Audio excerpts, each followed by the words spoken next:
Jeudi, c'est 9 avril 2025. Mesdames et messieurs, qui gros point qui gagne cap dominer l'actualité à matin? Nous connaissons, m'a commencé par immigration. Eh bien, président Donald Trump lui prévoit infliger une amende de $998 par jour à immigrants qui pas quitté pays après yo fin recevoir l'ordre pour yo capable déporter tête yo. OK, l'ordre pour yo aller, l'ordre pour déporter yo. Mais immigrants ça aussi yo pas déporter tête yo gagné pour yo capable payer $998. Qui moun qui affecté par décision ça? Donald Trump lui-même libéral prend, c'est un gouvernement yo dit nous qui pas faire rumeur et chaque green bagay ouais qui sorti à huis clos et mais t'a parlé le regarder ouais li vraiment bien passer à l'action. Donc nous pral ouais immigrants yo qui affecté par l'autre décision ça. Ouais nous obligé relax parce que nous vivions un moment qui terrible et si toutefois ou fait force à moment ça et tension katou yo. Ça veut dire monsieur qui relève Trump blanc faut qu'on oblige font pause pour qu'a parler de situation yo. Hier dans vidéo moi t'ai partagé ensemble avec vous t'ai gagné ARS qui prend décision pour le capable partager ensemble avec ICE information sur immigrants qui viennent filer taxe yo. Donc pour le bayo information ça pour yo capable connaître qui côté immigrant ça li trouver plus précisément parce qu'on pas capable ARS menti et bien qui côté lié. OK si yo même yo pas gain détail yo. So et yo réalisé que ARS gain plus possibilité pour jouer une information couler hein, surtout dans période côté que moun a fil taxe. Pour yo ka chercher après décision ça et bien gain un responsable dans ARS qui rive bay démission yo. Faut que moi faire connaître ARS lan li passé plus que 4 moun k'ap dirige li dans période depuis Donald Trump li monté sous pouvoir là pas gen moun qui arrête dans tête ARS là parce que ta semble toute décision yo c'est décision moun yo gade qui a gen gros répercussions sous la vie yo dans jour k'ap vini yo donc chef par intérim ARS là lui-même li obligé la piel et bagay ça li cause en pile trouble et bien au sein de agence ça qui relè ARS là. Plus de détails pral venir toujours dans information matin. Yon juge passé Donald Trump l'ordre pour le capable quitter Associated Press et me gain accès avec événement qui a fait dans Maison Blanche, qui a fait dans Bureau Oval, qui a fait dans Air Force, donc tout côté qui gagne événement président a fait. Nous connaissons Associated Press, c'est une gros agence journal qui interdit pour participer dans l'événement ça yo. Juge l'an passé l'ordre pour Donald Trump lui-même et administration Trump l'an capable quitter Associated Press li participer dans l'événement yo. Mesdames et messieurs, yon l'autre fois encore entreprise américaine et à travers le monde yo touché par tarif douanier qui entrait en vigueur hier soir. Hier soir, donc tarif douanier réciproque Donald Trump là, li rentré en vigueur côté que la Chine gagnait 104% tarif sous dol. Donc là, parler de la Chine, ça veut dire moun qui achète produit la Chine ou a payer 104% et ou gon 104% tarif pour payer. Ça veut dire là ou dépasser 100%. Soit c'est bagarre là pour $1000, c'est pas $1000 seulement là pour coûter ou. Donc, la coûte $1000 avec un autre 4% sur $1000 encore. Donc, bah, yon ti gens sous $104,000. Donc, on va faire contrôle là pour compte ou même $104,000. Donc, si vous payez acheter $1000, vous payez $104,000. Aussi simple que ça. Ou acheter pour $100, vous payez $104. OK? Aussi simple que ça. Donc, c'est comme ça, bagarre lui-même. L'a avancé là, mesdames et messieurs, les choses sont comment? Les choses sont compliquées et marché a déjà effondré. Yon l'autre fois encore, valeur yo, bien boursier a descend encore. Indice et marché américain continue à descendre et à travers le monde. Mesdames et messieurs, nous gagnons dans le Japon, dans la Chine, dans l'Europe, etc. Tout côté, en Inde, et bien c'est comme ça, toute valeur à descendre, même fédéral frappé par tension et bien guerre commerciale si là. M'bral ba plus de détails, ou pas besoin de craser corps du tout parce que j'ai causé pour nous parler matin. En République Dominicaine, c'est un pile monde qui rive perdu la vie dans ce domaine, t'as gagné plus que 100 centaine monde qui mourit en bas des combes. OK, plus qu'un centaine monde qui mourit en bas des combes. Gen la Maison Blanche qui baille un briefing sous dossier tarif yo et avec un pile l'autre détail encore, si ma comment ou pas trop reméant. Donc s'il faut nous capable jeter un coup d'œil. Avant toute bagaille ou qu'on j'en là déjà, c'est salutations d'abord. Bonjour, bonsoir tous les amis, comment nous y est? Moi espérant en forme si n'a regardé vidéo ça là toujours et nous dit papa bon Dieu qui on dans celle-là gros bout merci. Li fait un cadeau un jour en plus. Non pam, c'est MPH, zami mi yorele MP. Ma belle Eleni belle maman équipe ça, li relem MPP. C'est tout un plaisir pour me passer pour me fournir nos informations. Mes amis, moun qui trompe yo de maman Eleni, c'est maman équipe là. C'est pas l'autre bagaille, c'est maman équipe là. Li là longtemps, li ancien, Matemika Jacques yo connaît Eleni très bien et toutes l'autre mesdames qui là. C'est maman nous dans l'équipe là. Attendez, moun kapre lo, empêche toujours observer madame Nil et pas madame maman nous toutes qui dans l'équipe là. Are you there with me? Tant pis s'il vous plaît. Donc Mamie Eleni son personnage respecté, très respecté et moun de classe, moun qui t'a marié. Donc on comprend la servi bon Dieu. Donc jeune petit madame, tu as belle petit bail. Belle petit bail on monte qu'après on marie avec elle. But la livre servi bon Dieu. Quitte-le les gars fidèles. Donc quitte-le. Donc c'est maman Eleni, nous remet l'empile. Et m'espère si 2025 la fini et non pas postel. Donc n'a posté dans 2026 là quand même. C'est belle maman nous remet l'empile comme ça que nous remet toutes mesdames qui en bas live là qui toujours à partager travail moi. Donc mesdames yo toujours remet travail m'a fait. Donc femme ba égaré yo toujours remet bagay qui senti bon. Ça que m'bat bravo pour femme haïtienne qui remet bagay qui senti bon qui toujours à pousser travail. Mais surtout nèg sérieux nèg qui éduqué yo toujours à push travail là. C'est pas un travail pour mon classe qui pas aucun petit niveau éducation même familiale là, moun n'a pas gagné, pas comprendre ça m'a fait mais l'autre moun yo comprendre. Et des grands journaux nèg qui pas paraître tête yo aurait le tout oui pour apprécier travail là pour dire un peu on font beau travail papa. Oui, n'a font très bon travail. Li pas facile du tout. Faut que moi dire un petit bagay. M'pral dans développement. Si on moun ka même fait 1 an la bon menti, faut payer. Ah oui. Parce que, ou qu'on peut savoir là, si on moun fait 1 an, li bon même menti à 3 heures dans l'après-midi. Li fait 1 an la bon même menti à 3 heures dans l'après-midi. Li pas jamais raté en 3 heures. Elle bon même menti. Son moun pour respecter. Pour qu'on pour ça, li gen la kali persévérance. Elle gen la qualité consistency. Li gen 2 clés pour moun réussir vie. Persévérance et consistency. Donc ça veut dire m'pas besoin de dire là que nous passer ba information vérifiée pendant des années, it's not a game. Et c'est pas gratis yo. Information pas gratis, moi PMP. C'est où prendre gratis. Moi me payer, moi même m'acheter, me payer pour me information yo. Et puis ou même ou je ne gratis et puis m'obligé investir pour me porter le bas. Tu vois? Donc j'aime ce que je fais et c'est tout et je l'aime et puis m'a continuer. Mesdames et messieurs, Bourg cherche pas camper mais si Bourg la pas gain santé, le pas marcher. Non sens ça est très important pour communauté haïtienne qui dans Floride la connaît, yo pas gain ni 2, pas gain ni 3 cliniques et pas quitter l'autre monde qui bon l'autre clinique parce que saison ça c'est saison pas lié. C'est MPH qui a mené. C'est MPH lié, c'est MPH qui a mené. Dans clinique niveau là c'est là pour aller. Oré moun abdou l'autre bagay. Dans Bridge Care clinique ak pharmacie. C'est là pour aller pour jouer un bon gens infirmière, bon gens docteur k'ap soigne yo.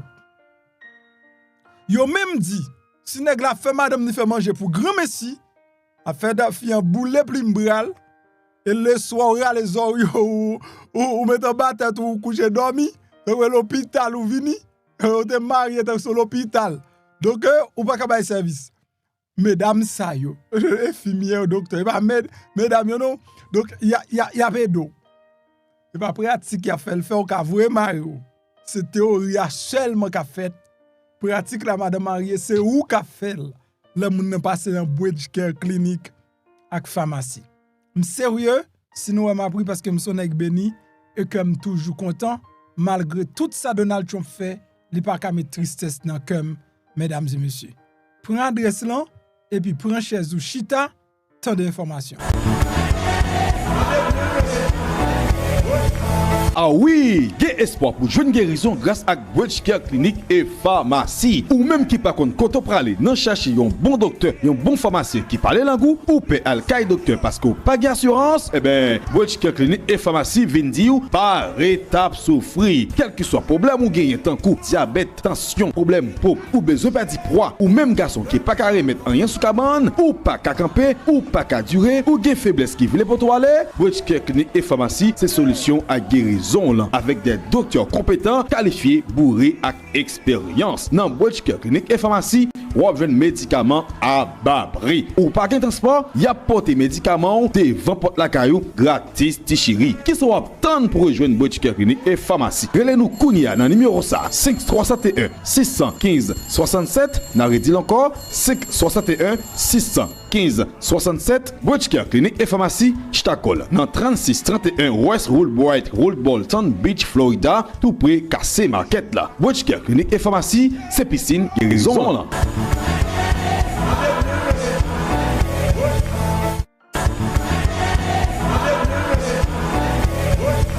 Ah oui, il y a espoir. Eh bien, pour charger par camper, regardez ça dans le déjà, n'a avancé. Depuis Donald Trump monté sous pouvoir, une préoccupation c'est immigrants. Et ceux-ci, ils ont utilisé toute qualité stratégie pour être capable de faire ça que les déportations massives là.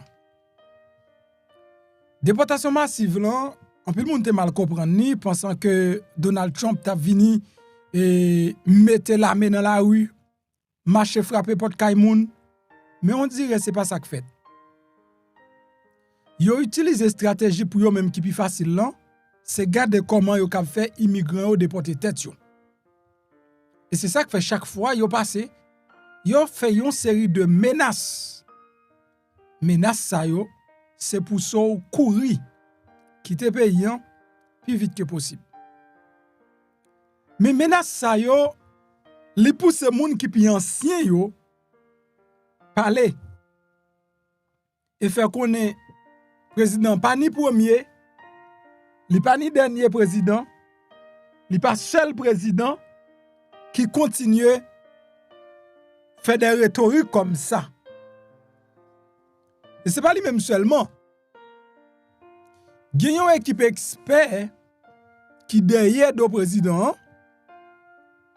qui travaille, qui pense pour lui et qui dit si toutefois il vient avec gros menace ça yo, moun yo pas besoin quitter ou déporter yo, y a déporter tête yo pour côté yo. Faut que nous dis avant bagarre la terre était dans les coulisses. Li pas trop sorti passer ça. Moun qui connaît était toujours à parler de lui, dit donc Donald Trump pral faire moun yo déporter tête yo, mais yo même yo pas paraître visiblement. Koulier hein, yo pas prêter une occasion pour yo pas dire déporter tête ou sinon n'a vinn prendre. Ça veut dire objectif principal là c'est faire moun yo déporter tête yo. Est-ce que ou pas ta remen déporter moun oui? Mais conditions yo fatal pour pouvoir arriver à déporter moun yo. Quelles sont ces conditions? Quantité l'argent pour payer. L'on arrêter moun nan, faut bal manger, faut bal boire, faut mettre le dormi. Plus li fait temps la caillou, c'est plus ou a dépenser. Et malheureusement, administration ça, li pas camper sous dépenser. Li plus camper sur économiser l'argent. C'est raison ça joindre moyen pour faire moun déporter tête yo, mais c'est ça plus efficace. Faut que moi dire dans dernier moment décision qui prend yo paraît vraiment fait peur. Yo paraît vraiment des décisions qui fait peur. Parce que gen bagay yo di ou là, si toutefois l'arrivé réaliser ou a demandé yon immigrant qui illégal côté le pral lever moyen pour le capable répondre avec exigence gouvernement lui-même faire. Exigence dernier moment yo pour payer presque $1000 par jour. Si toutefois vous avez l'ordre pour vous déporter et ou pas déporter tête. Attendez. Normalement, lorsqu'on ordre de déportation, gouvernement choisit dans qui l'heure, dans qui temps la vinn chercher. C'est lui-même qui fixe date là. Li vini jodi al pa joue nous, li retourne. Pas jamais gen immigrant vrai qui exposé ou qui dit déporter non m'vle aller. Pas gen ça. Mais je dis à Donald Trump fait longtemps sous les forces pour déporter tête. Ko gen pays, ko pa gen pays. $998 par jour. C'est quantité l'argent ça, moun qui gen l'ordre de déportation yo pral payer $998 par jour. Moun qui pas quitter pays après le fin recevoir l'ordre de déportation. Combien de temps après l'ordre de déportation moun nan doit quitter pays ça pas mentionné. Et qui moun qui affecté par décision ça qui pral prend, on continue à regarder détails. Selon NBC News, administration Trump prévoit pour affliger ak migrants qui sous mandat expulsion yon amende qui capable aller jusqu'à $998 par jour si yon pas quitter les États-Unis. Et puis il a saisi bien yon tout si toutefois yon pas arrivé payer amende ça. Selon des documents qui déjà consultés par journal Reuters. Amende ça a découlé de une loi de 1996 qui était entrée en vigueur pour la première fois dans l'année 2018 sous premier mandat président Donald Trump. Administration Trump prévoit appliquer section ça rétroactivement sur une période qui peut aller jusqu'à 5 années. It's like difficult. Là, c'est important pour nous garder. Administration Trump li prévoit appliquer section ça non seulement sous nouveau monde mais sous ancien monde tout.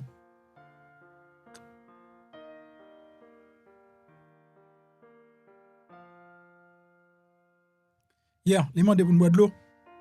Donc non seulement li vle appliquer sous nouveau monde, li également vle appliquer sous ancien monde. Des gens qui recevoir l'ordre de déportation depuis 5 ans, qui toujours dans le pays, li pral appliquer loi ça rétroactivement. Ça veut dire, s'il commence jeudi à nous en 2025, depuis moun qui te gen l'ordre de déportation en 2020, ça veut dire 2020, 2019 à 2020, depuis ces moun qui te gen l'ordre de déportation de 2019-2020, tout moun sa yo pral en bas sanction ça. Bagay ça capable entraîner des amendes de millions de dollars. Des millions de dollars d'amende, c'est ça yon haut responsable Donald Trump sous couvert anonymat, lui-même li faire connaître afin pour ne pas discuter projet et confidentiel. C'est un projet pour dehors qui déjà en dedans et cap contrôlé. C'est pas yo qui dit, c'est yon gros responsable administration Trump qui mettait dossier en dehors.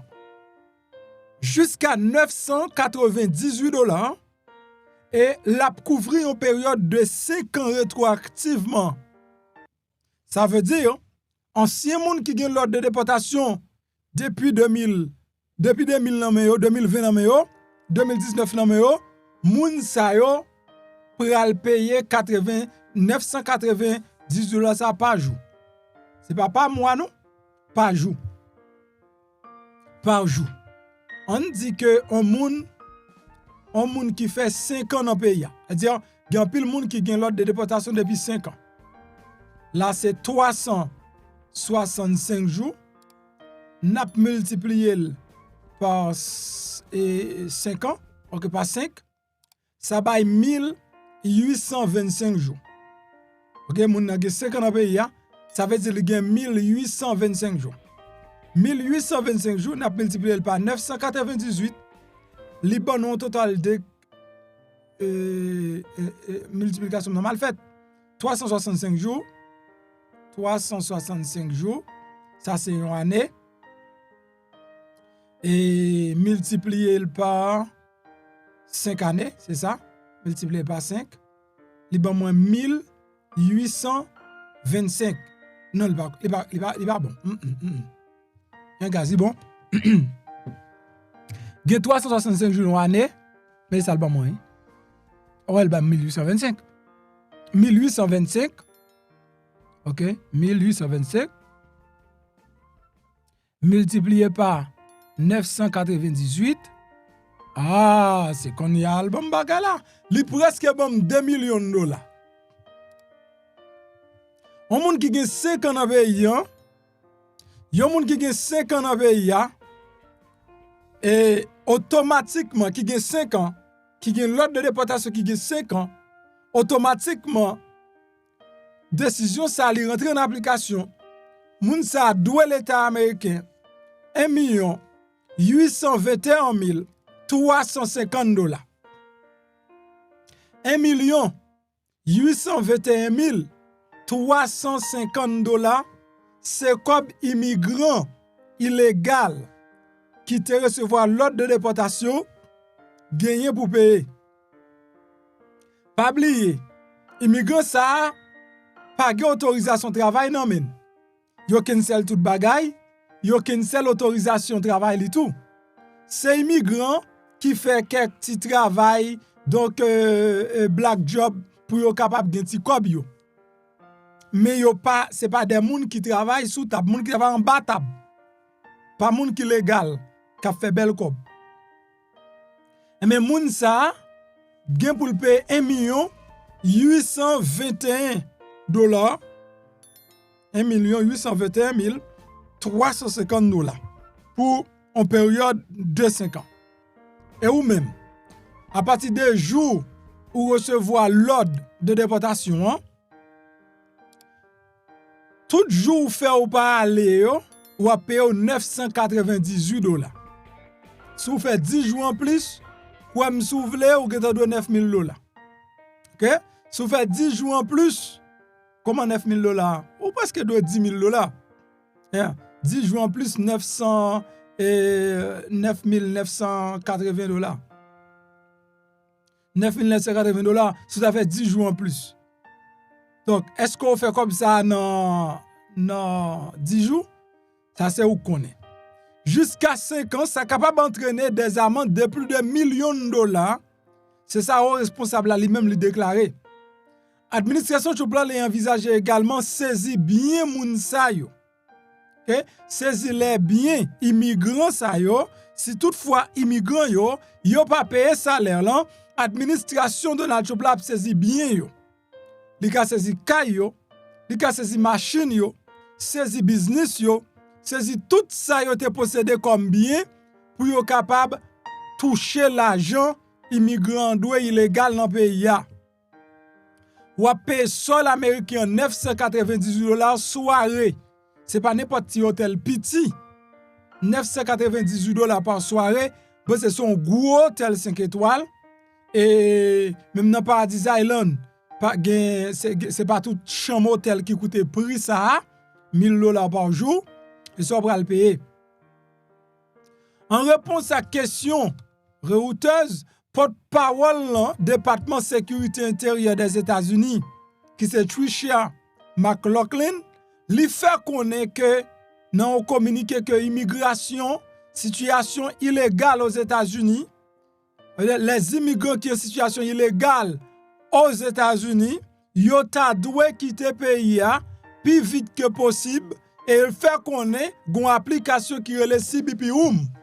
Ça veut dire pour montrer que décision li scellée légalement demandé et bien porte-parole département sécurité intérieure là li fait qu'on ait une application qui est le CBP Home pour moun yo utiliser pour yo retourner la caille. Elle dit pour yo quitter pays en plus vite que possible, quitter pays à coulier. Nous parlons qui moun qui affecté par décision ça, est-ce que moun Biden, moun TPS la donne. Si yo pas fait, y a subi des conséquences. Qui ça pour dire encore? Si yo pas fait, y a subi des conséquences.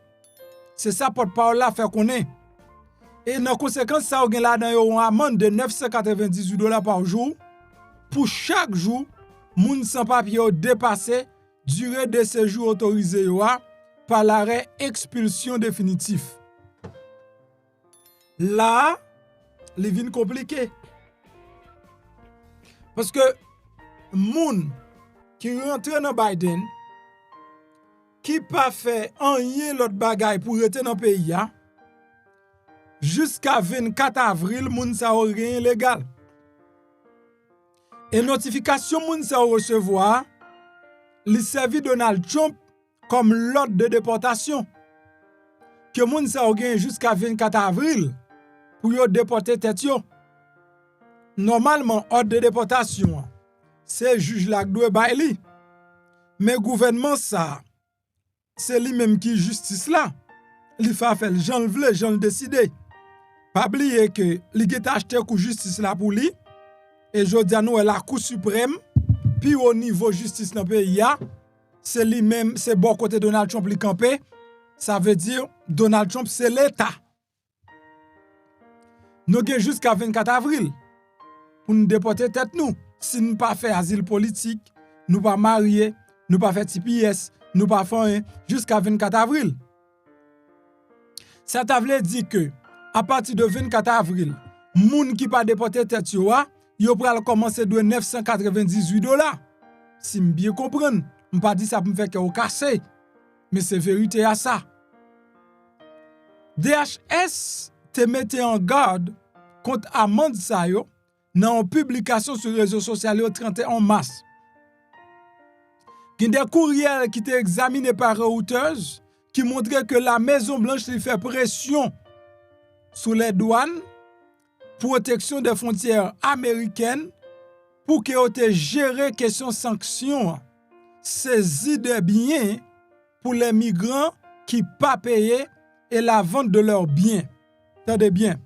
La Maison Blanche, selon des courriels, journal et Reuters analysés, les jeunes que la Maison Blanche fait pression sur CBP, li fait pression sur DHS, li fait pression sur tout agent frontière pour yo mettre en application sanction yo.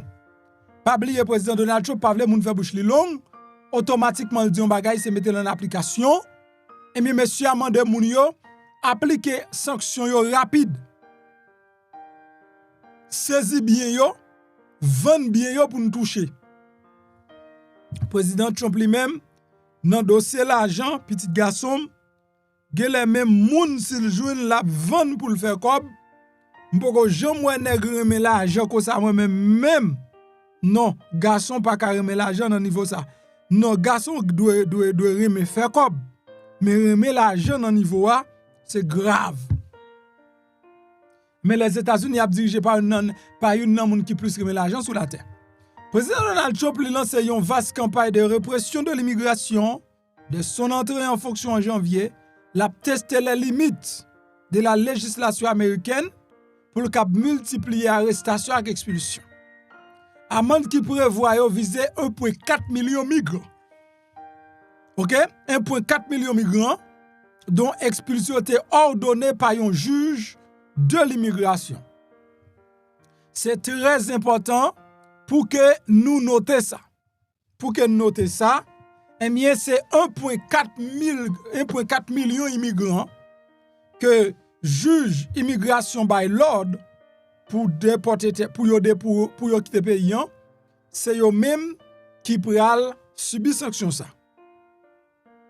Moi voulons comprendre que même si administration li bon l'ordre pour aller, li cap toujours dit li te bon avertissement à partir de cet avertissement.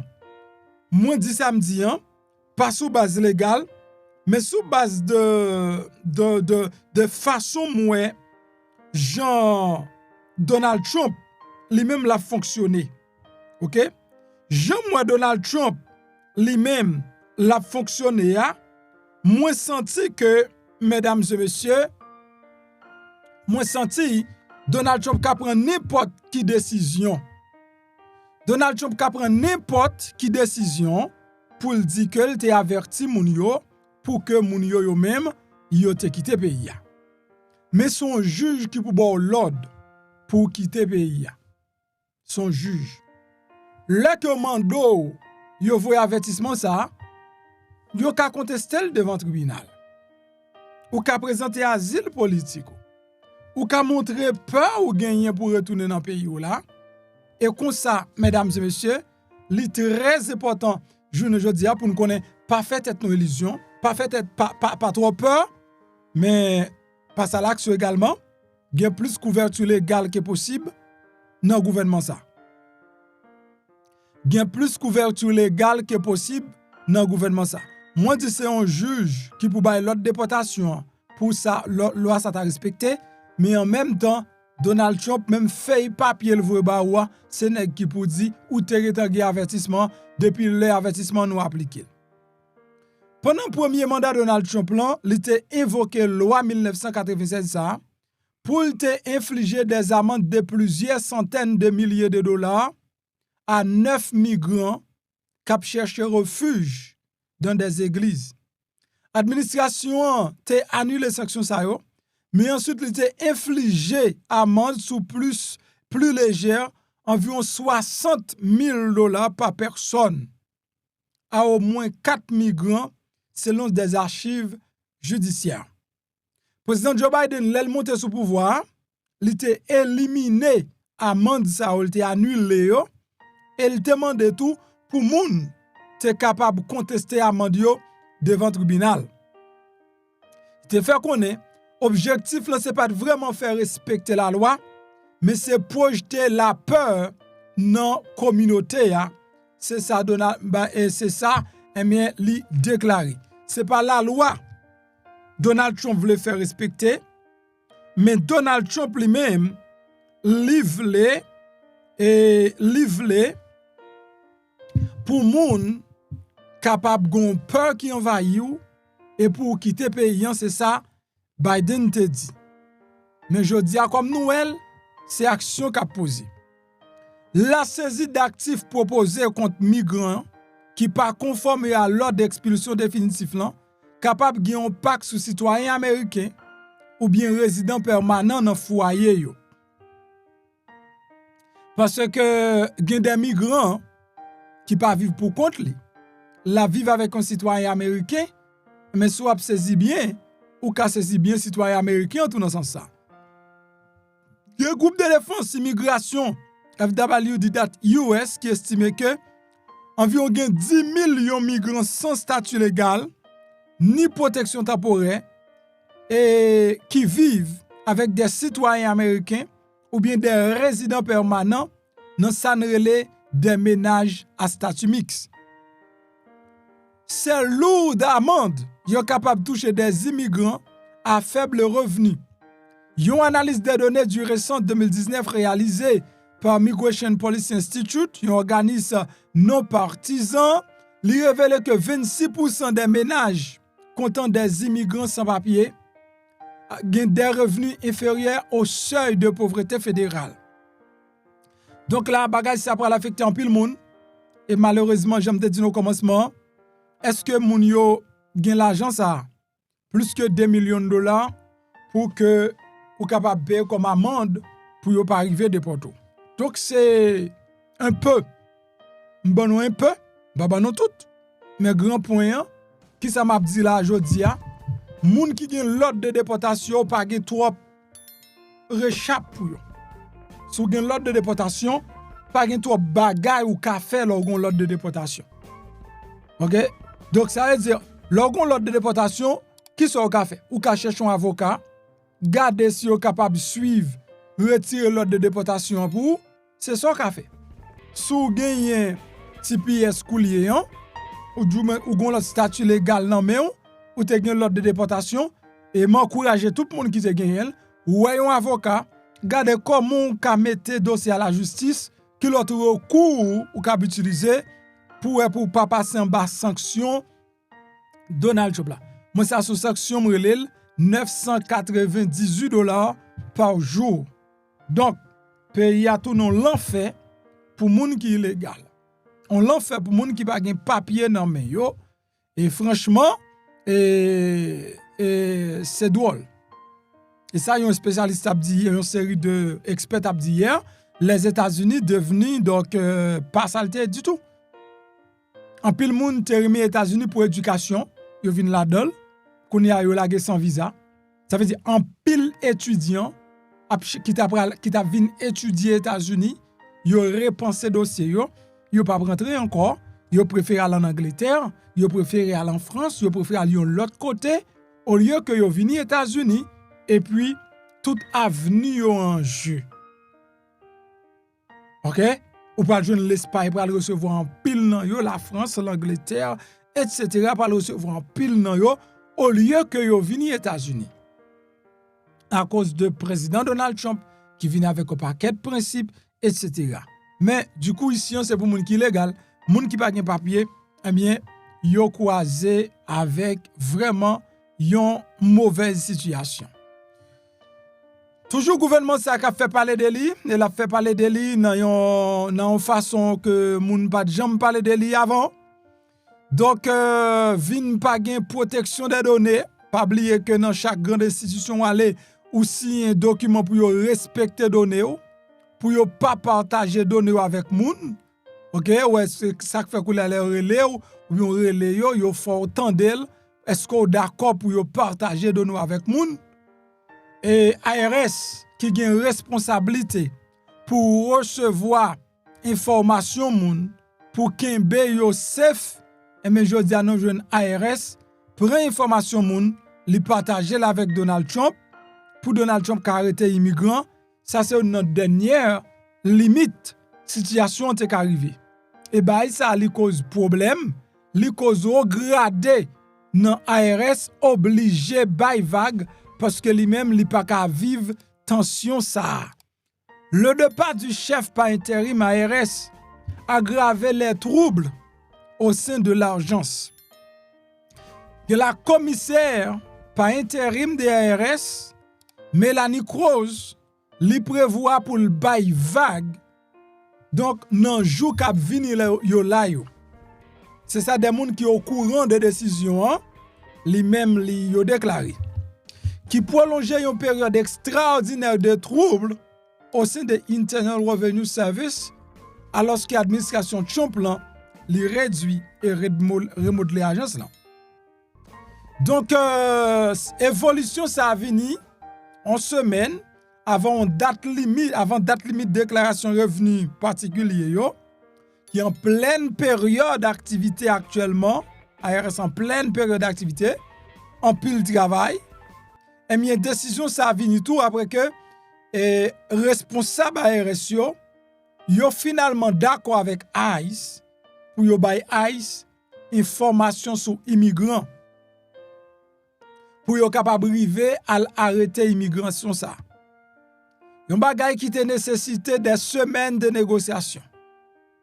Avocat ARS yo te efforcé yo et pour structurer accord de manière pour éviter violation de la loi sous protection privée, vie privée moun qui se contribuable yo. Cause li même li accepter yon offre de démission par la vie tellement difficile, eh bien cause accepter offre de démission différée. Ça veut dire le bras la kaili, il a continué payer, li même li cliquer sur accept dans petit bouton ça, email ça le recevoir qui dit est-ce qu'elle d'accord pour démissionner et puis pour continuer payer jusqu'à septembre non, li d'accord. li préoccupé par les conséquences des récentes décisions. C'est ça qui fait le bail vague.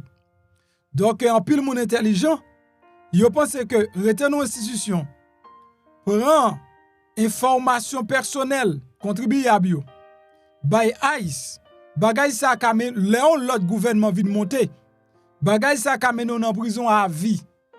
Gen des moun qui travaillent dans l'administration ça, il pense que son pouvoir à vie lié, léon l'autre administration monter, il a prend prison à vie. Parce que yo violé loi pays. Et là ça, billionnaire qui doit parler encore ou a besoin pour défendre le peuple là. Bagay yo gen pour yo difficile non mais. Kroos devient 3e directeur ARS qui quitte fonction ça pendant année ça là en 2025 là. Nous dans 4e mois 2025, 4 responsables déjà quitté ARS. Parce que yo senti que Jean administration a demandé pour yo faire bagay a fait dans le sens contraire. Donc c'est difficile, mais c'est la vérité. Bagay, mesdames et messieurs. C'est pas seulement dans ARS moun a démissionné, gagné haut responsable contrôle trafic aérien en tout, n'a parlé de FAA qui rive bay sa vague également. Mesdames et messieurs, hier 8 avril là, gen directeur organisation trafic aérien fédéral aviation après 40 l'année li fait ap travail dans institution ça pour fédéral. Eh bien monsieur Tim Harel qui c'est directeur exploitation organisation trafic aérien li décidé bay vague retirer tête li dans sa lié. Tim Harel retirer tête li dans sa lié pour qui ça? C'est parce que nous jouons pile avion a fait accident et accident avion qui tué plus que près de 67 moun dans Washington mois passé à mois décembre c'est ça. Le Donald Trump a à peine monté eh bien jusqu'à maintenant Sénat a posé question pour connaître pour qui ça pas répondre à appel urgence dans période ça. Son façon pour montrer que pression yo nan pouvoir ça la pression tellement raide moun pas capable kembe. Mesdames et messieurs, m'pa bon menti c'est que vivre dans pays États-Unis jodi a li vinn pas vivre encore. Li plus semble à juste existence mais li pas vivre. Parce que vivre qui relève vivre mande la paix. OK? Vive qui relève vivement de la paix. Moun pas en paix dans le pays. Moun pas en paix. Moun na vive avec une crainte, avec une qualité peur. Américain comme étranger. Président Donald Trump bat l'estomac li fait 2 milliards de dollars par jour avec tarif. 2 milliards de dollars par jour avec tarif. Ça le dit le fait. Et yo dit yo impose tarif tout côté. Tout côté.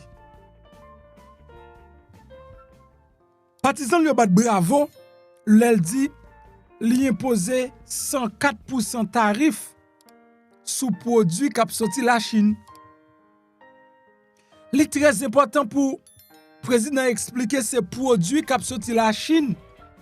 Mais c'est pas sous la Chine yo appliqué tarif yo. Ça lui-même c'est pression peuple a poser. C'est pas sous la Chine, c'est sous peuple américain qui a acheté produit qui a sorti la Chine, il a appliqué 104% tarif. Donc après avion, te fin frappé avec hélicoptère dans Washington non. Bagay ça arrêté sans réponse et avion pas suspend crasé, frappé dans le pays États-Unis. On dirait son fléau. Normalement, l'historique, chaque pays qui a emmerdé les immigrants, il a toujours subi un sort. Soit regardez ce qui passé en République dominicaine là avant hier, il a perdu une série de monde de qualité, de grands musiciens, artistes, sportifs, politiciens qui mourent dans un concert qui t'a fait en dedans. Et m'kwe yo déjà joint près de 98 corps qui mouri et y a continué chercher toujours. D'ici journée il y a une possibilité pour le dépasser pour plus que 100 en République dominicaine. Donc les États-Unis a pas tiré sous lui yon fléau spirituel. Parce que faut que moi dise que bon Dieu pas prendre yeux garder bagay ça comme ça. Immigrant au drogué, la nature pas prendre yeux garder ça comme ça. Immigrant yo pas gen moun. OK? Immigrant yo pas gen moun. Immigrant yo c'est seul bon Dieu yo gagné. Puisque c'est le bon Dieu yo gagné, c'est bon Dieu pour défendre yo tout. Et dans cas ça, Jean-Baptiste la difficile là et au cas où toute grande institution yo, il a prendre des décisions après tirer tête, il a retirer tête yo. Gouvernement ça son gouvernement avant 4 ans fini, il a fait seulement avec Donald Trump, J.D. Vance, après ça tout reste moun yo ka moun qui de passage. Yon juge by Donald Trump l'ordre pour le capable retourner à société de presse l'accès à événement qu'a fait dans Maison Blanche dans Air Force One. Associated Press ou bien AP, c'est une plus grosse agence nouvelle dans l'Amérique. Moun sa yo servi des milliards moun à travers le monde. Et milliards yo servi à travers le monde. C'est le monde qui branché à Associated Press. Associated Press pas trivé fait un changement dans la publication y a fait côté Donald Trump a changé nom Gulf Mexico le Gulf America. Associated Press lui-même il a choisi qui était nom Gulf America Gulf Mexico. Bagay ça à cause eh bien la Maison Blanche punini pas l'accès à aucun événement qu'a fait. Pas aucun journaliste associé de presse qui entre dans la Maison Blanche à le couvrir. Tandis que un paquet de journalistes qui autorisé et associé de presse li fait partie des journalistes qui autorisé. That's why un juge fédéral hier mardi li ordonné Maison Blanche pour rétablir accès à la société de presse dans événement présidentiel. C'est à qui affirmé que décision et qui était imposé restriction violer des droits à la liberté d'expression d'après juge là. Donc il a violé droit à la liberté d'expression organisation de presse. Juge district américain ça qui c'est Trevor McFadden, il statué que l'était inconstitutionnel pour que l'administration Trump li punir Associated Press parce qu'elle était refusé modifier une série de directives de style pour Gulf Mexique que le président Trump a baptisé Gulf Amérique. McFadden lui ordonné à Maison Blanche pour le rétablir accès à Associated Press dans le bureau Oval, Air Force One et tout l'autre côté à événement en cours. N'a regardé est-ce que il ba un petit temps pour faire appel, il ba jusqu'à 13 avril pour administration Trump là lui-même, il est capable de faire appel. Jusqu'à maintenant, il a contacté l'administration Trump là pour dire quelque chose. But hier soir, décision ça a été prise. Non, hier après-midi, journaliste associé de presse était présenté devant le bureau Oval. Malheureusement, autorité yo pas quitter yo rentrer mesdames et messieurs. OK? Et autorité yo pas quitter yo rentrer. Yo te malgré juge la bail décision, donc yo même yo pas quitter yo rentrer. Donc c'est les États-Unis li bon pour comprendre ça qu'a fait jodi a. Donc sont l'autre pays. La guerre qui éclate c'est la guerre commerciale, c'est ça qu'a fait parler de lui. Entreprises yo touchées par tarif douanier yo. Et les grands milliardaires qui étaient protégés Donald Trump, qui étaient supporté Donald Trump, yo perdu des milliards de dollars. Yo perdu des milliards de dollars. Et en pile nan yo yo vle porter plainte contre Donald Trump. OK? En pile grande entreprise qui touche pas tarif douanier yo décidé porter plainte pour Donald Trump. Entreprise yo envisage une stratégie risquée pour lutter contre tarif douanier yo. Pour poursuivre Trump en justice. Nan mitan yon lutte pour repousser tarif douanier, Chambre commerce avec l'autre grand groupe industriel y a discuté des opportunités intenter yon action en justice. Selon plusieurs moun fait connaître. Donc mais yon gon ti peu yo dit imposer citer non Donald Trump seulement en public qu'a fait non prend gros sanction. Relè la justice qu'a fait bagarre la vie plus difficile. Jusqu'à maintenant, il a balancé l'équation pour yo ouais. Est-ce que yo ka brele Donald Trump la justice? Parce que bagay ça à cause stock market là complètement crasé. Il y a nouveau tarif douanier Trump yo qui rentre en vigueur hier soir, qui ébranle les finances publiques yo, qui bouleverse le monde commercial. Côté les États-Unis, ils frappent la Chine avec un tarif douanier de 104%. Vente obligation vient intensifier, moun qui te gagné ap liquider bien rapide, ça vient faire encore moun yo vient peur. Marché mondial la secoué pour entrer en vigueur nouveau tarif douanier ça, je dis on a suivi de plus en plus parce que marché a à peine ouvert en Amérique, bien qu'en Europe il est bien tard, mais Amérique a à peine ouvert. Chute bon trésor américain. Yon actif clé sous marché financier mondial là, li te au cœur de l'actualité. Rendement des obligations à 10 ans, référence pour des milliers de milliards de dollars de prêts de titres, OK? Donc moun qui te gen bon nan me y applique de bien rapide, tout indice yo continue à descendre. Donc on l'autre fois encore joun ap gade ça et moun qui te gen nan me yo cap continuer vendre ou qui sorti à 3.9 qui est monté à 4% et cap continuer monter parce que moun yo pas doit vle quitter en rien nan me yo pour que yo pas nan problème. On regarde comment indice lan yé dans marché boursier ya. Nou gen imini dollar lui-même qui perdu valeur sorti dans 294 là nous elle a passé à moins 312. Et là, nous avons Nasdaq là, qui nan moins 3. Nous gagnons S&P à moins 26. OK? États-Unis 10 ans, BX 4.3. Indice dollar américain moins 53. Indice stocks euro moins 16. Donc, ça veut dire tout le monde net matin, yo frappé par guerre financière, ça, guerre commerciale, ça, Donald Trump lui-même l'a déclaré avec l'autre pays. Et une là-dedans qui frappe plus, c'est la Chine. Mesdames et messieurs. De la Maison Blanche également, qui baille un briefing. Bon, qui te regarder quelques minutes de comment ti demoiselle ou pas toi remet en pile là. Comment lui-même lui t'a parlé avec journaliste. Et puis m'a tourner rapide pour surprise que m'gen pour nan fin vidéo. You guys ready? Great.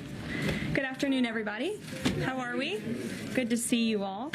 I have a few announcements off the top today. On April 14th, President Trump will welcome President Bukele of El Salvador for an official working visit here at the White House. They will discuss El Salvador's partnership on using their Supermax prison for Tren de Aragua and MS-13 gang members and how El Salvador's cooperation with the United States has become a model for others to work with this administration. On April 17th, President Trump will welcome Prime Minister Giorgia Meloni of Italy for an official working visit at the White House as well. The president's thoughts also remain with the families and communities experiencing devastating loss from the severe storms and flooding affected several states across the central U.S. President Trump approved emergency declarations for Arkansas, Kentucky, and Tennessee, allowing FEMA to provide federal assistance like equipment and resources to support state and local emergency response officials who are leading this response on the ground. Last night, the Supreme Court delivered a massive legal victory to the Trump administration and allowed us to continue removing foreign terrorist invaders under the Alien Enemies Act. This was a smackdown to a rogue left-wing, low-level district court judge who have relentlessly tried to stop President Trump from using his core constitutional powers as head of the executive branch and as commander-in-chief. The highest court in the land made it clear that the President of the United States has the power to protect our homeland and forcibly remove foreign terrorists who pose a grave threat to families and communities. Thank you to the Supreme Court for upholding the rule of law and protecting the Constitution. Our message to the monster Tren de Aragua and MS-13 terrorists still hiding illegally inside our country is clear. Deport yourself now, or you will be locked up and sent back to your home country. On another matter, the historic Liberation Day announcement last week by President Trump made it very clear that the era of American economic surrender is over. President Trump is no longer going to allow American workers and companies to be ripped off at the hands of foolish trade practices that shipped away millions of high-paying jobs and hollowed out communities across the country.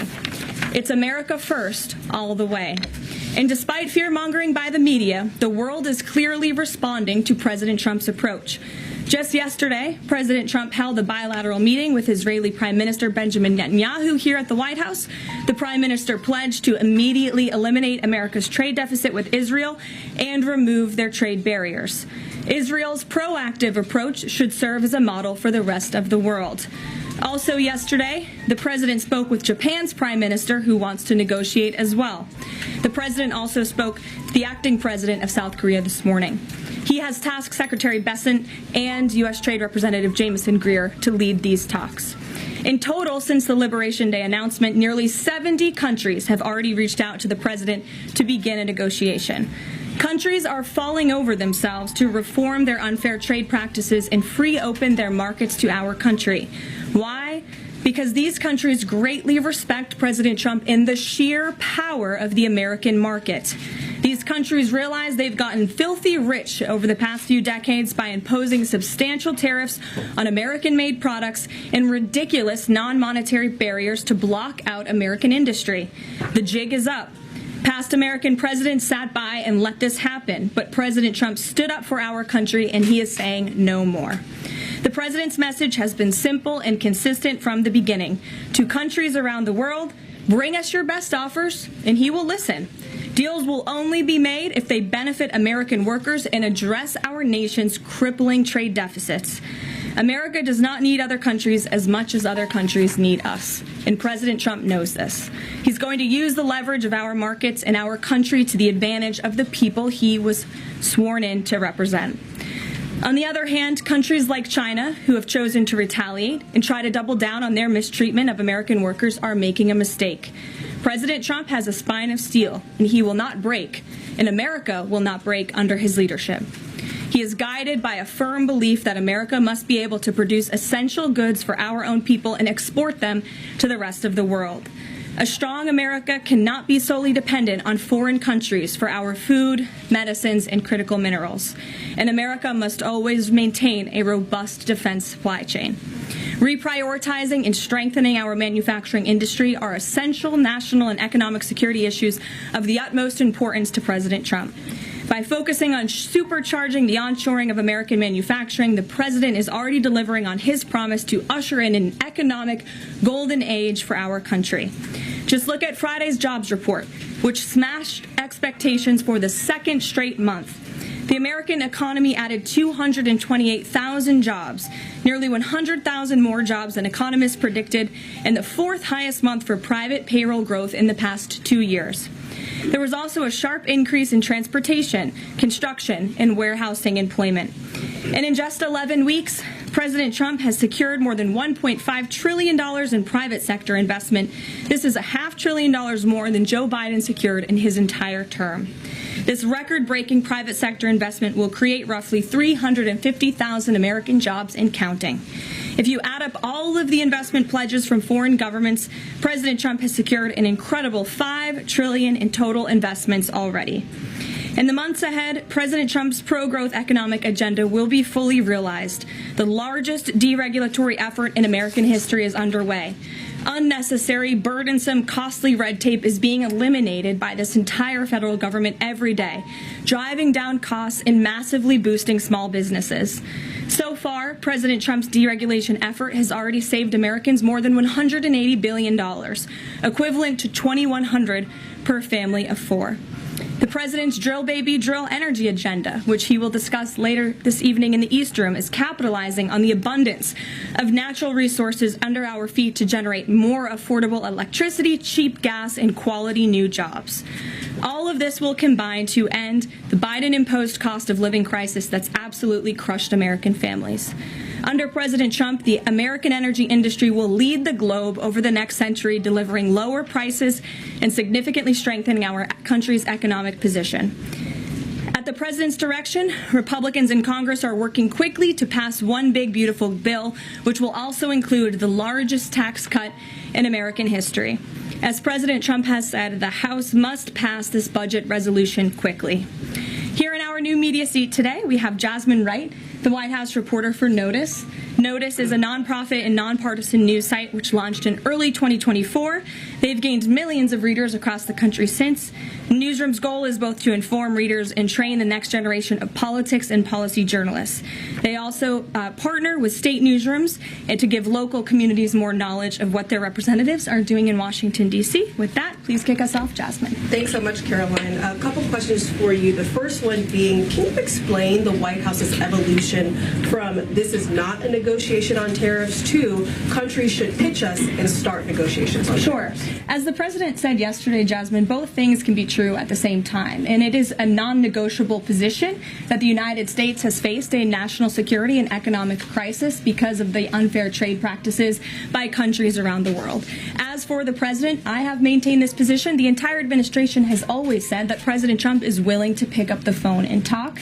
And the president met with his trade team this morning, and he directed them to have tailor-made trade deals with each and every country that calls up this administration to strike a deal and listen. And each and every one of these trade deals should be tailored and unique based on that country's markets, based on that country's exports, the imports here in the United States of America. What makes the most sense for the American worker and for our industry? The president is focused on putting America first. So was the evolution not factored in or determined by kind of the tumult in the stock market? Was that not a part of the consideration to start making these negotiations and deals? Again, I would reject that there was an evolution. On day one, we had said that the president will always pick up the phone for other nations and other companies that call this administration. The president always has a listening ear, and it's a non-negotiable fact that America has faced a national security and economic crisis for many decades, and President Trump is just the first to address this. And then my last question, how will negotiations change how much revenue the White House is planning to make from the tariffs? Well, that has yet to be seen, but as the president said, the reciprocal tariffs, which will continue to go in effect as these deals are negotiated and ongoing, will generate trillions of dollars in revenue to the United States. And this is twofold. The president wants to onshore jobs here to the United States of America. He wants to boost our manufacturing industry. He also wants to tackle these crippling deficits with almost every single country around the world. Jackie. Thanks, Caroline. The Treasury Secretary, Scott Bessent, warned that some of these negotiations might take up to months, that we could be doing this through April, May, and into June. And then you had Kevin Hassett say it's going to take a lot for the president to put his signature on the line because he wants to make sure there's a good deal for America. Is the president operating on any sort of a timeline or deadline where he wants this completed by? Well, we always move at Trump speed here at the White House, which is incredibly fast. I know you all know that from covering this White House day to day. The president likes to get things done, but he's very much focused on ensuring that these deals are good for the American worker. They are good for American manufacturing, and again, that they tackle these crippling deficits with these countries. All options are on the table for each country, but again, these are going to be tailor-made deals. They are not going to be off-the-rack deals, as the president has called it, and he has directed his entire trade team to be part of this effort. So that includes Secretary Bessent and our National Economic Director, Kevin Hassett. It also includes Secretary Lutnick, Peter Navarro, the entire trade team, Jamison Greer, who was on the Hill today. Everybody who was involved in this incredible, fair, reciprocal trade agenda will continue to be involved in negotiating these deals. And then yesterday, Goldman Sachs put out a research note. It put the odds of a recession at 45% within the next 12 months, up from 35%. But Peter Navarro guaranteed last night no recession. Does the president agree with him on that? I know the president in the past has been leery of making definitive statements on that. I can speak for the president, and I can speak for the optimism that he sees in our economy every day. Again, when you talk about the massive deregulatory efforts that are happening across the board, when you talk about how oil prices are down, gas prices are down, egg prices are down, we're cutting costs for the American worker, for the American consumer. We also see trillions of dollars of investments pouring into this country every day, and we're working hard now on the tariff side of the president's economic agenda. But don't forget, the next side of this is tax cuts, and we're counting on Capitol Hill to get those done, the largest tax cuts in history. Does that mean that without those tax cuts coming through, that the likelihood of a recession is greater? No, that's not what I said. I'm just saying be mindful of the whole of government economic approach that this administration is taking every day. Sure. Go ahead. Thank you, Caroline. You just said that one of the reasons these tariffs are going into effect is that some countries have been ripping off the United States, but some of the tariffs target countries like Madagascar, Bangladesh, with very high levels of poverty. So can you explain how the president wants to correct the deficit with those countries? Is there a plan, for example, to onshore the textile industry that these countries are known because, and, you know, just like, can you be specific about those, like, low-income Sure. countries? Well, first of all, the reciprocal tariff rates that were implemented by country were focused on the monetary tariff that those countries have imposed on the United States, but also the non-monetary tariff barriers and the regulations, if you will, that have been put into effect over the years, making it harder for America to export to these countries. These were very carefully crafted numbers. There was also a 10% baseline tariff across the board, as well, as you know. Moving forward, the president will talk to any country that picks up the phone to call, and I can tell you the phones have been ringing off the hook, wanting to talk to this administration, this president, and his trade team to try to strike a deal. And it's because the world knows that they need the United States of America. They need our markets. They need our consumer. The president has a lot of leverage on his side because he has the best economy and the best country in the world that he leads, and he knows that. And it's about dang time we finally have a president who uses that economic leverage to benefit American workers. And that's what the president is trying to do. Maggie. Caroline, thanks. Does the president endorse something that Howard Lutnick said on television this weekend, which was that the army of millions and millions of human beings screwing in little screws to make iPhones, that kind of thing is going to be moving to the U.S.? Is that how the president envisions manufacturing shifting? And if so, how long would that take, roughly? The president wants to increase manufacturing jobs here in the United States of America, but he's also looking at advanced technologies. He's also looking at AI and emerging fields that are growing around the world that the United States needs to be a leader in as well. So there's an array of diverse jobs, more traditional manufacturing jobs, as you discussed, but also jobs in advanced technologies. The president is looking at all of those. He wants them to come back home. But iPhones specifically, is that something that he thinks is the kind of technology that can move to the U.S.? Absolutely. He believes we have the labor, we have the workforce, we have the resources to do it. And as you know, Apple has invested $500 billion here in the United States. So if Apple didn't think the United States could do it, they probably wouldn't have put up that big chunk of change. Elena. Hi, Caroline.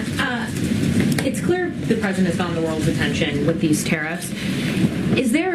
Is he considering at all potentially holding off on imposing some of them before the deadline, or maybe later, reversing them because he's having these negotiations and having these good talks with other leaders?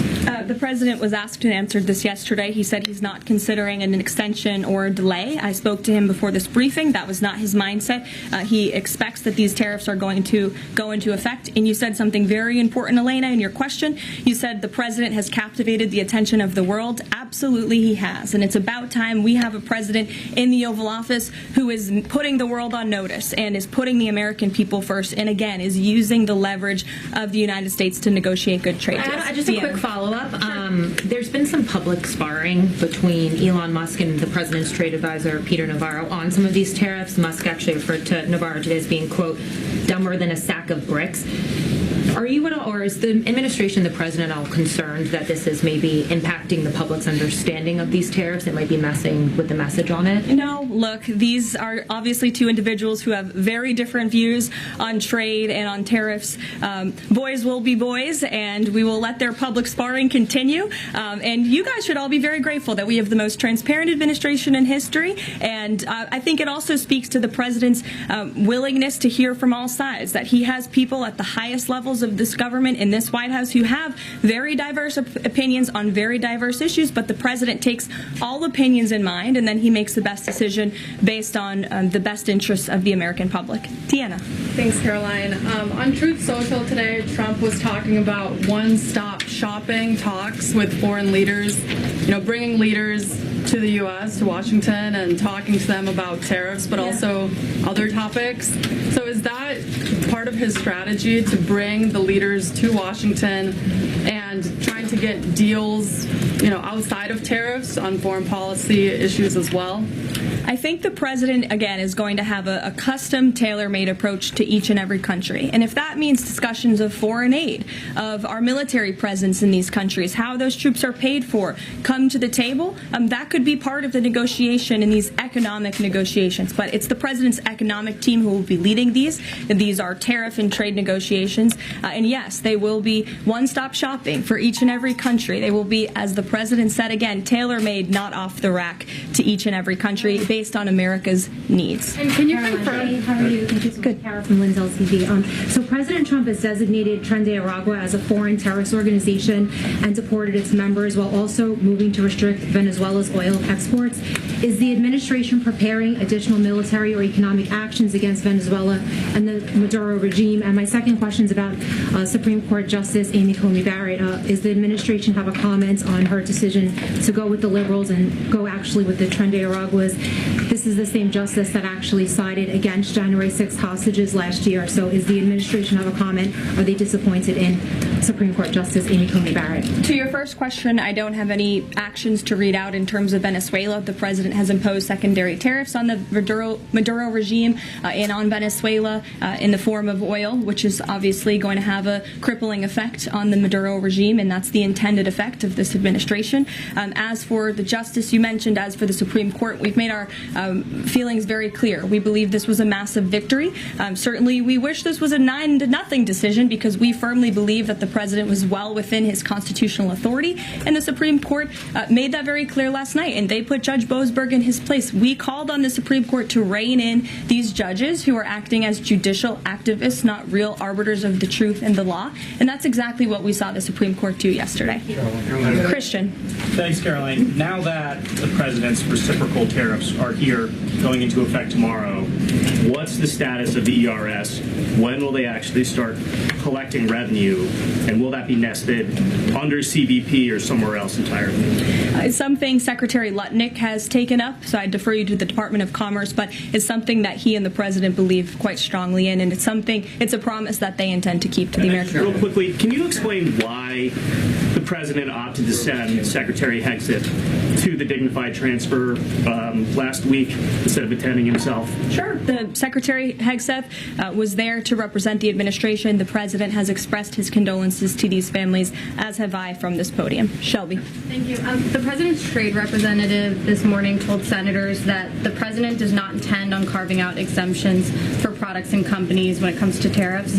But would the administration consider changing that stance should bankruptcies begin among U.S. companies who are dependent on China trade? I won't get ahead of the president on any exemptions or his decision on that. I will leave that to him. But again, we're looking at this country by country and based on the needs of the American people and the American workforce. And one more. Can you walk us through how this specific tariff plan was decided on and which advisor came up with it?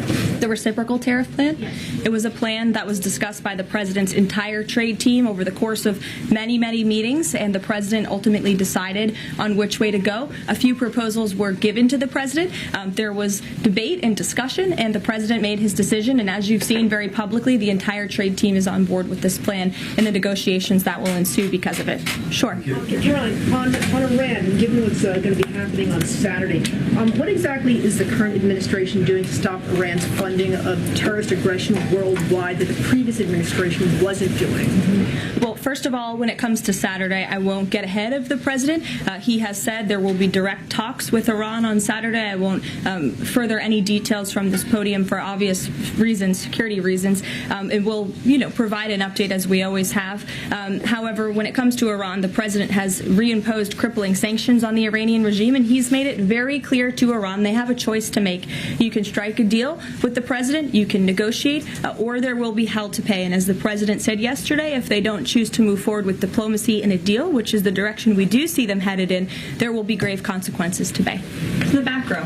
Thank you, Caroline. On the president's threat yesterday on social media to increase tariffs against China by an additional 50% in response to their retaliation, has he signed anything in terms of an executive order, any documentation around that? Will that additional 50% go into effect tomorrow? They will be going into effect at 12:01 a.m. tonight, so effectively tomorrow, yes. We'll work on that today? Of course, as always. To the gentleman in front of you, because that's who I originally called on. Go ahead. Over the weekend, President Trump said that he would be willing to have U.S. citizens deported to El Salvador with the cooperation of President Bukele. How would that work legally, and how many people would potentially be available for that operation? So the president has discussed this idea quite a few times publicly. He's also discussed it privately. You're referring to the president's idea for American citizens to potentially be deported. These would be heinous, violent criminals who have broken our nation's laws repeatedly. And these are violent, repeat offenders in American streets. The president has said if it's legal, right, if there is a legal pathway to do that, he's not sure. We are not sure if there is. It's an idea that he has simply floated and has discussed very publicly as in the effort of transparency. Reagan. Thank you, Caroline. There's been more reporting coming out now about President Biden's decline while in the White House. Is the White House considering releasing the audio of Biden's interview with Special Counsel Robert Hur to the public, which the former president had previously blocked? I don't have an update on that, but I can certainly check. I think the American people would be quite interested to hear that tape, but I'll double check on the release of it. Thank you. Michael. Thank you, Caroline. On Saturday, during meetings with Iran, President Trump says high-level officials will be meeting directly with Iranian officials. We're hearing some pushback from Iran now saying those talks will be indirect. Can you clarify? They will be direct talks on Saturday, and I won't get ahead of the president on any further details. Jennifer. Yeah, two things. On the Israel tariffs, can you give us an update on the discussion on relaxing those tariffs? And then I had another question about the Doge team after that. That discussion is ongoing. I don't have any definitive details to iron out for you here. And then the president on Thursday told us that there was an incredible discovery that the Doge team had made. He called it horrible and incredible. Can you reveal that yet? Give us details on what it was about? There has been a discovery. I hate to leave you hanging on a cliff, but I don't want to get ahead of the president on that. But I can confirm there has been a discovery. It's just not quite yet ready for release. Sure. Go ahead. Caroline, thank you. I was calling on the young lady behind you, but I'll come to you after, Ed. All right. Not discriminating here. The president is meeting today with House Republicans. Can you say who is in that meeting and his message to Republicans that are skeptical of the Senate-passed budget framework? Sure. The president will be meeting with Republican lawmakers today here at the White House to talk to them about the framework that the Senate passed. The president was very quick to put out a statement about his support for the reconciliation package that the Senate passed, and he is counting on House Republicans to pass it. The Republicans received an overwhelming mandate from the American public to govern. We have an extraordinary opportunity. There are key promises that the president made to the American people in this bill: tax cuts, securing the border, deregulation, unleashing the might of American energy. These are good things for the American people. The president wants to see this get done, and that's why he's engaging with lawmakers today. And just a quick follow-up on tariffs. Kevin Hassett said today that the administration is prioritizing talks with Japan and South Korea, other trading partners. Are there other countries on that list that you guys can name publicly that you're having serious discussions with? Sure. As you have heard from various administration officials, myself included, there have been nearly 70 countries that have reached out to the administration last time I checked. But again, I hear the phones are ringing off the hook. There are foreign leaders who want to fly to Washington tonight and get on a plane to negotiate with this country, which shows you the leverage that the president is using. It shows you the rest of the world needs the United States of America to do business with. Israel, obviously, yesterday. You heard a public statement from Prime Minister Netanyahu. The president has detailed his calls with the leaders of Japan, in South Korea. We are going to prioritize our allies and our partners around the world first when it comes to these negotiations, and the trade team will be divvying them up again to make tailor-made trade deals around the world. Ed, go ahead. As promised. Yes, thank you. You mentioned the 70 countries or so. I'm curious, though, under what conditions at this point would President Trump talk to President Xi about tariffs? Well, look, I just spoke to the president about this, and he believes that China wants to make a deal with the United States. He believes China has to make a deal with the United States. It was a mistake for China to retaliate. The president, when America is punched, he punches back harder. That's why there will be 104% tariffs going into effect on China tonight at midnight. But the president believes that Xi and China want to make a deal. They just don't know how to get that started. And the president also wanted me to tell all of you that if China reaches out to make a deal, he'll be incredibly gracious, but he's going to do what's best for the American people. So China has to call first? The Chinese want to make a deal. They just don't know how to do it, but the president will be implementing these 104% tariffs on China tonight. And under what conditions might he consider lowering tariffs on China at this point? It would be imprudent of me to tell you those conditions here from the podium. Sure, Gabe. Thanks, Caroline. With regards to the Supreme Court ruling on the Alien Enemies Act, you're right, it was a win for the administration, but the justices also said that deportees are entitled to due process. Does the administration agree with that? That's not quite true, Gabe. They said that they are entitled to a habeas petition, and we are going to continue to comply with the law, and we are wholly confident that every single person that has been deported under the Alien Enemies Act, every person that will continue to be deported under the Alien Enemies Act qualifies for that deportation. NBC News is reporting that the administration is considering drone strikes on drug cartels in Mexico. We're citing several officials. This morning, Mexico's president was asked about that, and she said that we reject any of those actions. Your response? I saw that reporting. I don't want to confirm it from this podium. I don't want to comment on it because I'm not sure, but I would defer you to the National Security Council. So you haven't confirmed the report, but with Mexico's president saying that she rejects any of that, what would your response be? How is the relationship then between Mexico's president and the White House right now over targeting drug cartels? Well, first of all, the relationship between President Sheinbaum and President Trump is quite good, and I think both world leaders would tell you that. The president has been engaged directly with President Sheinbaum on a number of different topics, particularly when it comes to clamping down on the Mexican drug cartels, on clamping down on illegal immigration, human trafficking, drug trafficking through our southern border. She's taken significant steps towards doing that. But as for that specific report, again, I'm not going to comment. Caroline, two questions on trade. First, as a part of these negotiations, is it possible for countries to lower their tariffs below that 10% bare minimum that's been set? Again, I'll leave that to the president to make those determinations, but I can tell you that 10% universal baseline will go into effect as these negotiations are ongoing. Got it. And then what is your thinking just as far as low labor cost countries? Like if you've got a country like Vietnam that wants to negotiate, but obviously they have some advantages in terms of trade, in terms of the people there are not paid as much as American citizens. What is kind of the thinking? Can they still achieve a good kind of trade outcome with the United States? Well, again, you're right to point out that different countries have different labor markets. They have different skills, if you will, different resources, and the president is going to take all of that into account. His team will take all of that into account when they're negotiating these deals. I do just want to point out one thing, that the president, everybody in Washington, whether they want to admit it or not, knows that this president is right when it comes to tariffs and when it comes to trade. In fact, Democrats have long said that the United States of America has been ripped off by the countries around the world. They just don't want to admit it now because it's President Trump who is saying that. In June of 1996, Nancy Pelosi spoke on the House floor. She urged her colleagues at the time to fight against the status quo trade policies that had contributed to America's trade deficit with China.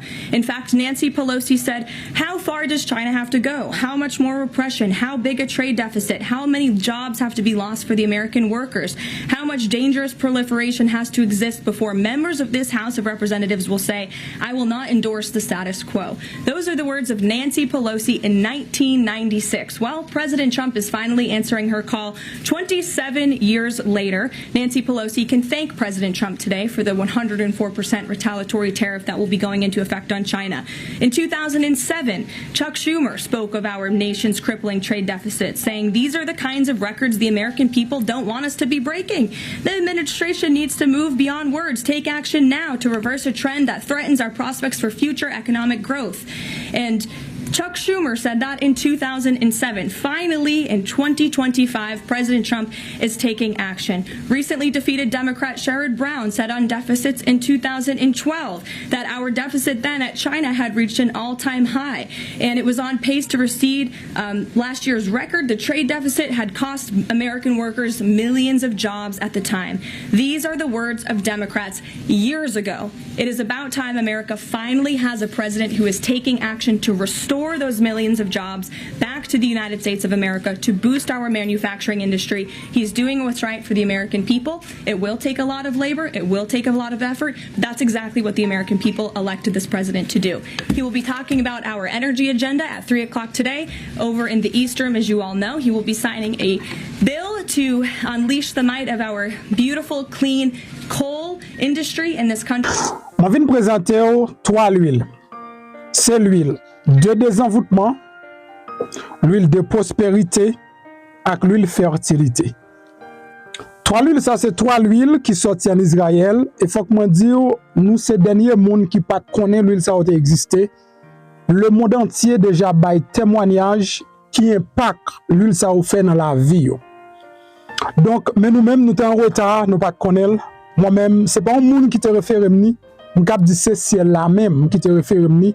Parce que c'est après 42 jours de jeûne, 2 fois 21, 42 jours de jeûne, bon Dieu te fait me découvrir l'huile ça. C'est jeûne que je ne peux pas souffrir encore, ça c'est pas capable encore, et tout ça me te lavé. Je te non job jodi, je fait 6 mois là-dedans, après 6 mois je pauvre puis raide. Je fait 1 an bien passé pour les machines, après l'autre année, faut que année sécheresse qui vient manger tout ça me posséder. Donc ça veut dire que je ne suis pas jamais capable de prospérer de manière permanente. Moi, je la prière, bon Dieu, moi, je voulais sortir dans ça, et je prendre décision avec toute famille, moi, rentrer dans le jeûne pendant 42 jours. Ça. Eh bien, à la fin 42 jours, bon Dieu t'a dit, utilisez l'huile. Pour ne pas côté pour me joindre l'huile. Mais chercher. Bon Dieu fait me découvrir l'huile de prospérité avec l'huile de fertilité. Moi, il y a plusieurs gens qui font copie. Même si bagay ça ressemble bagay magie, m'pa prend yo, faut que moi joigni en Israël. De mal découvrir seule et unique industrie qui gagne certification pour faire l'huile ça en Israël et me commencer use yo. Si me on lave, use li. Ou pas gagne chance, use li.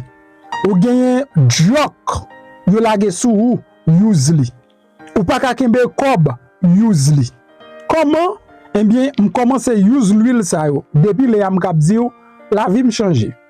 M'ka di ça carrément et m'pa peur dire parce que m'pa au nom de bon Dieu David la Salomon, m'pa ka faire bac encore.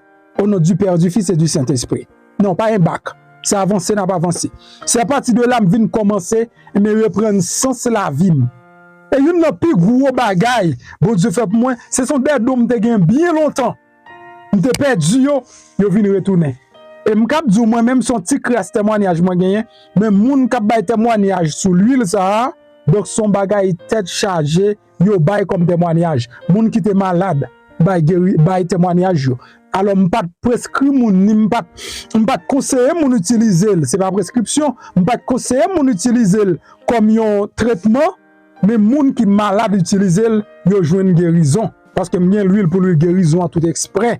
Nous avons l'huile guérison. Mais l'huile de fertilité, l'huile de désenvoûtement, elle fait ravage. Désenvoûtement, c'est pour retirer tout ça qui vient pour avec énergie négative. Prospérité, c'est pour attirer toute qualité richesse dans la vie. Fertilité, c'est pour multiplier toute qualité richesse dans la vie. ou besoin qu'on comment pour utiliser automatiquement ou fin faire commande l'huile là ou fin gagner m'a voyer en vidéo ba ou cap dou mais comment pour utiliser. OK, ou pas besoin pour vidéo ça, la montrer comment pour utiliser et la bonne l'autre explication sur ça également. Sous besoin yo dans link ça dans link vidéo gagner et website là ou ka placer sur website là si ou pas ka placer sur website là tout donc numéro téléphone ou sur écran li gen zel sous li ou ka faire zel là et puis comme ça ou ka faire zel là c'est $105 pour 3 l'huile yo sur website là c'est $105 lié tout jusqu'à ce que prix a changé c'est si tarif yo changé parce que c'est en Israël le sauter avec yo si vous faites payer plus pour venir avec yo prix yo tout a changé et là ça m'a déjà communiqué nous prix. Donc, on peut placer commande sur le website là et on peut faire le sous Zelle. Je m'encourage à faire sur le website là tout parce que on a toute information yo et puis on a vu le baou la cao. Nous faisons shipment yo chaque semaine. Si vous faites la semaine ça, ou avez la semaine prochaine. S'il vous plaît, même j'ai avec un pilote fanatique moi qui utilise l'offre utiliser tourner, vinn ba un témoignage ou encourager l'autre monde yo tout pour yo sortir dans gros fait noir spirituel que nous y a. Pas oublier richesse, c'est 90% spirituel, 10% matériel. Si travail du temps qu'on fait moun riche, tout le monde tape riche. C'est parce qu'en plus fois nous bloqué spirituellement et puisque nous bloqué spirituellement tout ça ne moyen les bloquer. Moi maintenant en pile, m'a quitter dans côté un témoignage et puis n'a parlé pita. Bonjour MP, comment vous êtes tout bagay en forme pour moi mon a faut parler en pile pour l'huile là, yo pas vle acheter bon di ouais hier mal travaillé. Mon petit clou qui levé dans pied gauche moi. Petit clou a fait pied enflé. Arrivé dans le travail, je ne peux arrêter de travailler. Un petit clou a fait mal. Il a fait mal en pile et puis il fait pied mon gros. Chance moi c'est parce que dans le pied gauche qui fait me conduire, me vient là quand moi. Je me viens me baigner, après ça me style passer l'huile là sous pied. Et puis tout m'était juste parler avec bon Dieu, tout me passer l'huile là sous pied. Après ça me matin me lever, puis à désenfler normalement deuxièmement il désenfler, il va faire mal. Et c'est un petit clou, on sentit tout petit 18 et puis il gonflait tout pied. En tout cas ça c'est témoignage pas moi ou capable quitter dire ça dans les faire nouvelle plus tard ou capable dire mon ça veut dire quantité ça que vous dit et l'huile là bon pour lui ça c'est l'huile gros ça qui plus gros on dépasse ça qui désenvoûté c'est lui même que me dépasser dans pied ou capable quitter ou capable dire ça dans nouvelle plus tard comme témoignage pas moi. Parce que quand c'était ça ou dit lui là bon pour lui au contraire moi même il bon pour plus bagaille toujours. On va faire photo de si grasse clou pour montrer et puis à des désenflé parce que tellement gros on te saisi tout le monde travaille là c'était Jean-Pierre était gros enflé était enflé clé qu'on a pu me descendre normalement pas même cas et brete me retourner là quand moi qu'on a pu avoir fait mal puis descendre puis normal. Pendant que vous regardez la vidéo, regardez à droite, vous voyez un bouton qui est en noir qui est marqué souscribir. Ça c'est espagnol. Si c'est en anglais, il a marqué subscribe. Si en français, il a marqué s'abonner. Cliquez sur le bouton ça. Là, on finit cliquer sur lui, vous voyez un petit cloche bon côté. Cliquez sur cette cloche là tout.